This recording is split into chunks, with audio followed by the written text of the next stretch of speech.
The episode begins with a dramatic turn of events.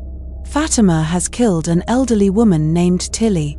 Boyd takes Fatima to a small, isolated shack, where he instructs her to remain and forbids her from leaving. He then confronts her, demanding to know what's going on. Fatima explains that she was starving and entered the shack to find and eat some decayed vegetables. However, Tilly followed her and tried to stop her. "I don't know what came over me. I lost all control and ended up hitting Tilly with a tea kettle, which led to her death. Honestly, I have no idea why I did it. Boyd told me, 'I'll place a stone here, and you'll stay here all night. Don't be scared, I'll come back in the morning with some food.'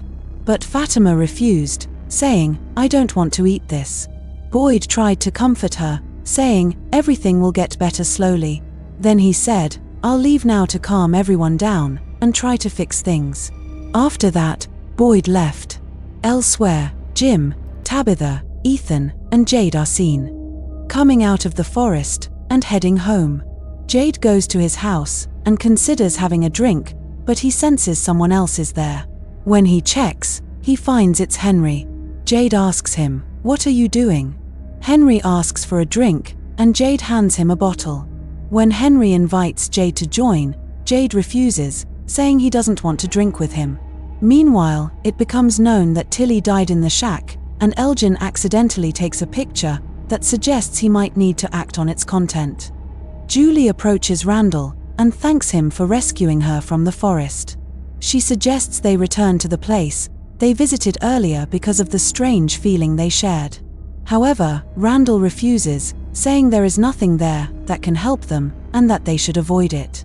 Meanwhile, Boyd speaks with his son, instructing him to tell anyone who asks that he spent the time with Boyd and Fatima at a specific location. Boyd explains that this would prevent people from suspect Fatima. Ellis, however, disagrees and suggests that they should tell others the truth. Boyd firmly denies this, reasoning that no one would believe them anyway. Ellis walks away. Boyd is summoned to another location, where the body of Tilly is found. Police officers Acosta and Kenny are already at the scene, trying to figure out who is responsible for Tilly's death. Boyd, however, suspects that the monsters attacked and killed her during the night, though Acosta is still piecing together the clues. Boyd discusses the strange case of the old woman being outside at night, deciding to interrogate everyone for answers.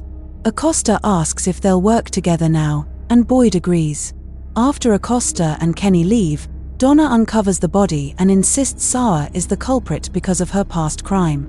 Boyd hesitates to accuse Sarah, without evidence, but instructs Donna to bring her to the station for questioning.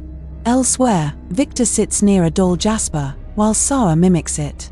Victor observes that Sarah isn't copying Jasper correctly, pointing out its behavior wasn't like that. Victor insists he can answer all the questions, but Sarah points out the absurdity of his claim, reminding him that the dummy he's referring to cannot even speak. Frustrated, Victor becomes increasingly angry and unmanageable. Sarah makes multiple attempts to calm him down, but her efforts seem futile. In another room, Tabitha is busy cooking when Jim approaches her. However, their relationship has grown tense due to Tabitha's new work, which Jim finds deeply unsettling. Jim reveals, "I cut the phone connection because someone called us pretending to be Thomas, our late son, after you went missing. Whoever it is, they know a lot about us and how to torment us." Their conversation is interrupted by a knock at the door. It's Sarah. She explains, Victor is completely out of control and keeps demanding that Tabitha come to him immediately. "I had no choice but to come here for help." Tabitha approaches, hesitant but determined. At the same time, Elgin heads to Christie's hospital, where he carefully removes a small tube designed for drawing blood. The mystery of whose blood he collects remains unsolved for now. Tabitha soon reaches Victor's home. Victor lights up with joy upon seeing her, and starts explaining that she is the only one capable of speaking with the doll Jasper. Confused, Tabitha admits she doesn't know how to talk to the Jasper. She tries reasoning with Victor, but he keeps repeating that Jasper will answer all her questions if she speaks to it. Curious, Tabitha asks Victor if he'd be interested in creating a painting.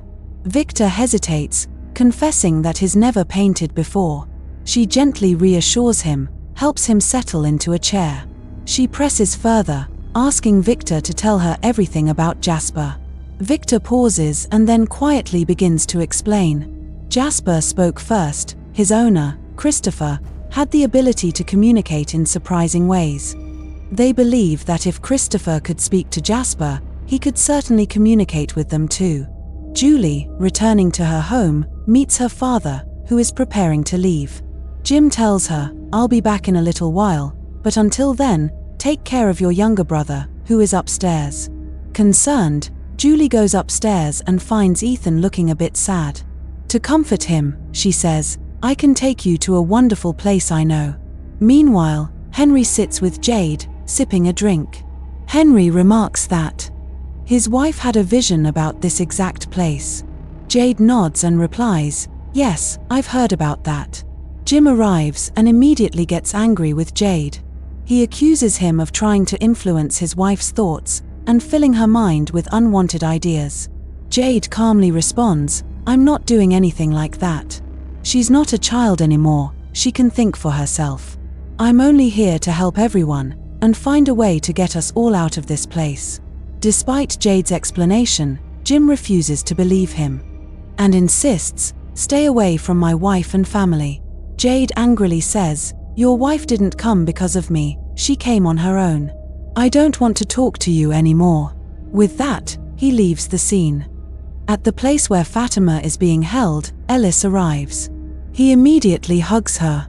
Fatima, distressed, tells him, "I killed someone." Ellis reassures her, "No, you didn't. I'm with you because I love you." Fatima continues, "There's something inside me, but I don't know what it is." Ellis tries to comfort her and says, "I've brought you clothes. You'll be okay, step by step. Put these on, and I'll come back." Meanwhile, Elgin is seen at another location, extracting blood from his own body and collecting it in a bottle. Just then, a camera clicks, capturing another photo, marking his next target. Henry continues talking to Jim, saying, "Jim, sometimes silence is the best choice.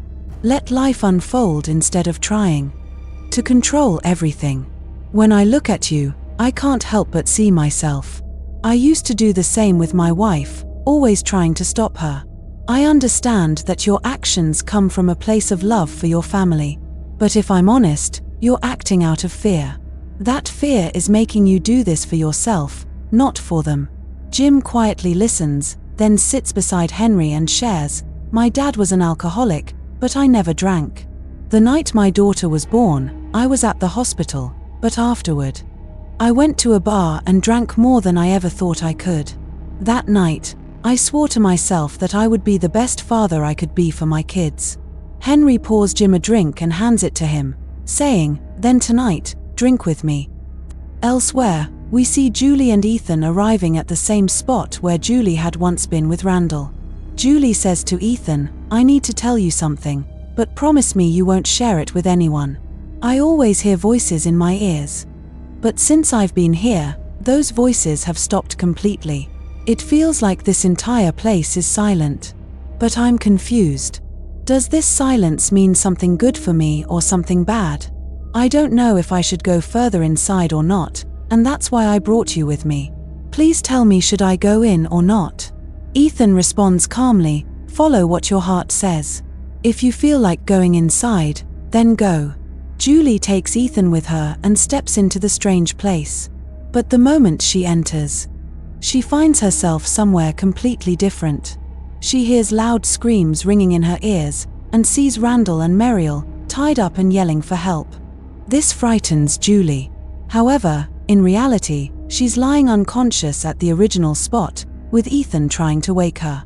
In the mysterious place where Julie feels trapped, everyone she saw vanishes, leaving her alone to face someone named Martin. A tied-up man is seen near Julie, and next to them, there is an old well. Inside the well, it appears that someone is trapped. Martin instructs Julie to throw a rope into the well to help the person inside. Soon, it is revealed that Boyd is the one trapped. Julie throws the rope down, and Martin declares her task complete, asking her to leave the area. Julie runs away but finds herself lost in a maze of cave-like passages. As she tries to figure out her way, she suddenly hears the cries of children, and to her surprise, the voice of her mother, Tabitha. The scene shifts to Tabitha, who is sitting with Victor. She questions him about the day he overheard Jasper talking. Victor struggles to recall but mentions being in a basement. Tabitha insists he try harder to remember the house near that basement. Sarah is also present, encouraging Victor to describe the day. Victor remembers it was a pleasant day with good weather. He shares that he was playing hide and seek with his sister and had hidden in the basement, which triggers further memories about the location. Elsewhere, Donna is seen questioning the townsfolk along with Kenny, trying to find out who killed Tilly. During the interrogation, a man accuses the group of wasting time questioning everyone. He argues that they already know Sarah is responsible, citing her history of killing, including Kenny's father, and suggests they focus their questions on her instead. Acosta questions Kenny about a certain matter, and Kenny admits it's true. Acosta suggests they talk to the person involved, leading them toward Sarah. Just as they're about to reach her, Ethan appears, running and shouting that something is wrong with his sister. Alarmed, they immediately follow him to Julie, who is caught in a deep nightmare. They manage to bring her back to consciousness after some effort, and Julie finally recovers completely.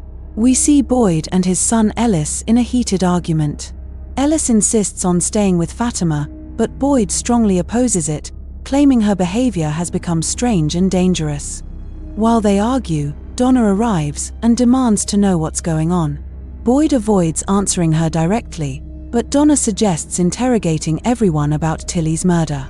Boyd then reveals that Fatima is the killer, but urges Donna to keep it a secret, arguing that no one will believe them. Donna disagrees, insisting that the truth must come out, and warns Boyd that people no longer trust his words. She further confronts him, saying if Fatima is hiding somewhere, he should bring her out. Donna demands that Boyd reveal the truth, but Boyd firmly refuses. Frustrated, Donna threatens to expose everything herself. Victor, Sarah, and Boyd find themselves in a basement that Victor recognizes from his past. He explains that this is where he once hid and saw a strange sight: a man named Christopher interacting with a doll that seemed to respond to him. However, Victor suddenly recalls that it wasn't the doll answering Christopher's questions but a mysterious boy in a white shirt, who was always seen lurking behind Jasper. This boy would give answers and even share secrets with Christopher. Victor remembers the boy uttering a chilling line: "Children will be born in darkness and die in darkness. If anyone loves them, they must tell them a story of hope." That story would lead to the creation of roots, which would eventually grow into a tree. Christopher was urging the boy to guide the children through this tree, growing increasingly angry as he spoke, leaving him distressed and unstable. Meanwhile, Elgin, following his assigned task, goes to the shack where Fatima is being kept. Using a pretext, he convinces her to leave with him. At the same time, Boyd and Ellis head toward the same shack. He advises Ellis to protect himself and Fatima. He tells him to inform him immediately if there's any sign of danger. However, as they move closer to the suspicious area, they find the door open and discover that Fatima is missing. Both are utterly shocked.